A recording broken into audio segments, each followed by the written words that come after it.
Welcome to Sharia Britain.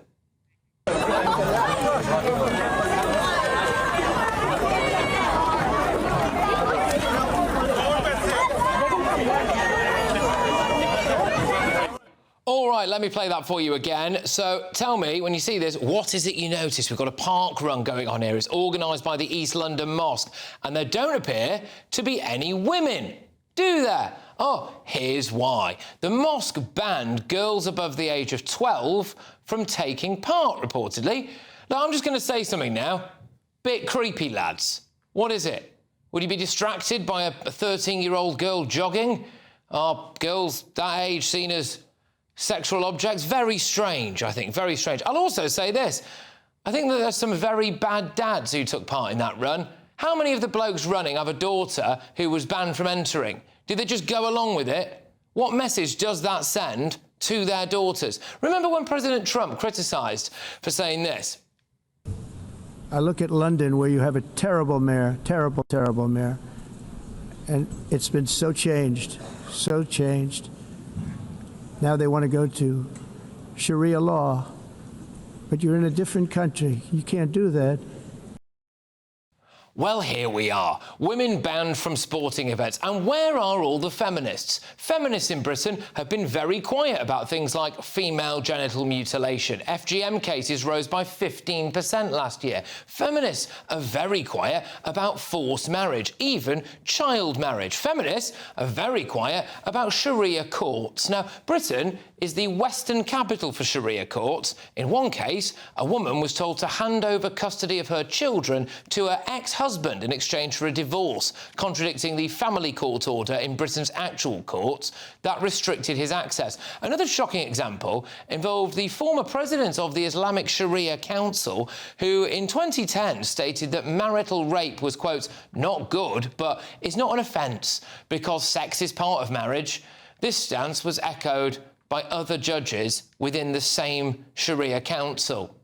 The run was organised by East London Mosque. What is interesting is that it is considered one of the oldest mosques in Britain. And yet, for all the talk of integration, of assimilation, of respecting British values, where are we? It's 2025 and we have women and girls banned from Islamic park runs. Who endorsed this Islamic park run? This guy. Young people are our future. We must do whatever we can to support youngsters and provisions for youngsters. That is Lutfur Rahman, the mayor of Tower Hamlets. Now, he was previously banned from politics because an election court found that he used undue spiritual influence over Muslim voters, made false statements against his political rivals, paid canvassers for votes, committed voting fraud, including tampering with postal ballots and registering false addresses, and tampering with ballot papers. Gosh, it's almost like we imported third world political practices, isn't it? He was happy to endorse this mosque-led segregated run. Now, while I'm sure that most law-abiding Muslims simply want to practice their religion peacefully, I have long said that we need to keep a very close eye on what's going on in some of Britain's mosques. Another mosque that happens to be in East London, on Ripple Road, Umar Haq, despite not having any teaching qualifications, was teaching Islamic studies to kids. He tried to radicalise more than 100 of them by reenacting attacks on police and showing them beheading videos. Of course, if Labour steams ahead with their new Islamophobia definition, I might not be able to report any of this stuff because it would be Islamophobic. So, before that comes into force, I just want to say that I hope the feminists and bleeding heart liberals wake up soon, because I am telling you, the fundamentalist extreme members of the Islamic community will come for you one day. We're living in a time of what feels like pretty significant social change, and it makes us question things that we've even taken for granted for decades. And one of those at the moment that people are wondering about is actually money. Is the money in your bank account safe? Should you be investing elsewhere? Are we looking at a potential global crash? What will it mean for your savings? Is there a way that you could be using your money that might be outside of government control even? Well, TallyMoney is potentially one solution. So I'm delighted to say that I'm joined today by the CEO and founder of TallyMoney, Cameron Parry. What is TallyMoney? Well, at TallyMoney, you basically get gold you can spend. So we give people an individual account in their name, everyday account. They get a sort code, an account number. They use that account just like they would pounds from their bank, but it's milligrams of gold that we brand as Tally. Okay. Why would you do that, though? What is the benefit to the customer instead of just having a normal pound sterling account? Gold's performance against the pound is above 11% per annum over the last 25 years on average. But we still need money in our daily lives, and we have savings. We know that it's good common sense and prudent to save up for things, not just living credit. You know, whether it's a holiday or a rainy day, your retirement planning, you need to have money in your life, basically, that you can rely on, that's dependable, that nobody meddles with, that nobody can weaponise against you, which is another element of government control when it's the government currency, which we could talk about another time. And it should be pretty simple and straightforward, and that's what we deliver at Tally. And really, we just want people to feel safe and happy with their money. There was a time when the bigger your bank balance, the more confident you felt. Now it's like, I need to do something with it. I can't leave it there. In Tally, you can. Okay, brilliant. Cameron Perry from TallyMoney, thank you so much. Thank you, Bev.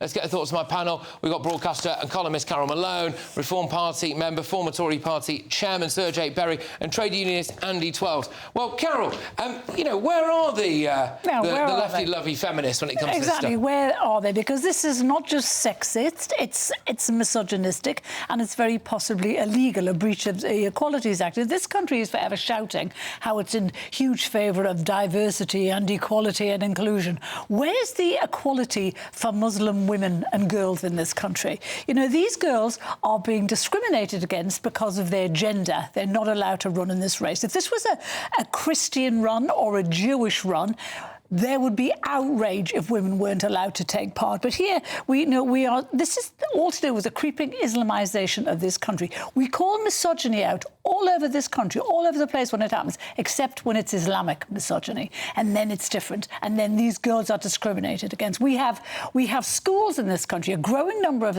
Islamic schools, where girls are segregated from boys. The boys are given a proper education. The girls are taught knitting and sewing and cooking. That should not be happening in this country. It is illegal to stop women being educated in this country. It's appalling. And unless we stop it, and Trump wasn't wrong, you know. Sadiq Khan hasn't said a word about this. He's been asked and he's refused to comment. Well, Jay, the thing that stood out for me there was, what is it about the 12-year-old girls that means that they can't run? I find that quite bizarre. What is it from the age of 12? It seems a bit of an odd age, that, to say you can run below 12. But it's a bit creepy, isn't it, really? But, I mean, I actually think this is very anti-British, isn't it? Yeah, and what really annoys me is when we talk about different British citizens, whatever their background is, wherever they may hail from originally, their heritage, having their rights impinged just because of that background. We wouldn't tolerate it. Wouldn't say someone who's from an Asian heritage background shouldn't be able to do things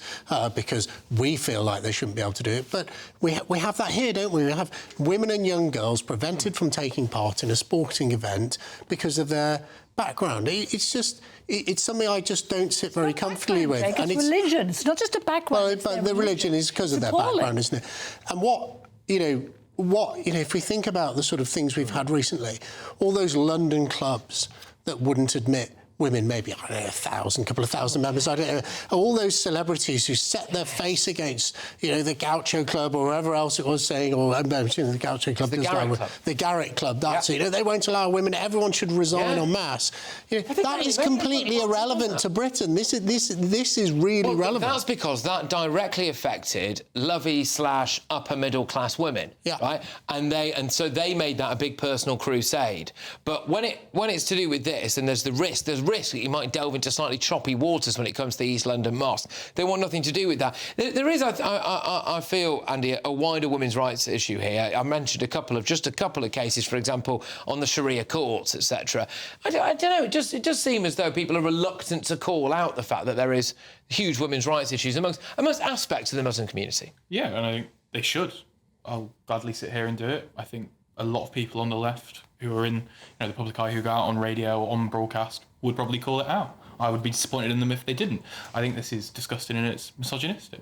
I think it's wrong, and nobody in their right mind would sit here and defend it, to be honest. But I think one of the reasons that this hasn't been kind of spoken about as much by some of those high-profile people, and actually it plays into your point about the Garrett Club, it's about class. These kids, they're working class people. No, it isn't. No, it's the same with white working class communities. It's got nothing to do with class. A lot of the media don't care about working class communities. It's to do with discrimination against women. Women within the Islamic community are discriminated against. It's wrong. Where they are being made second, even third-class citizens in a country that prides itself on so-called equality. But we're terrified to delve into anything that affects Islam. We're terrified to offend Islam. There are 4 of us on this panel.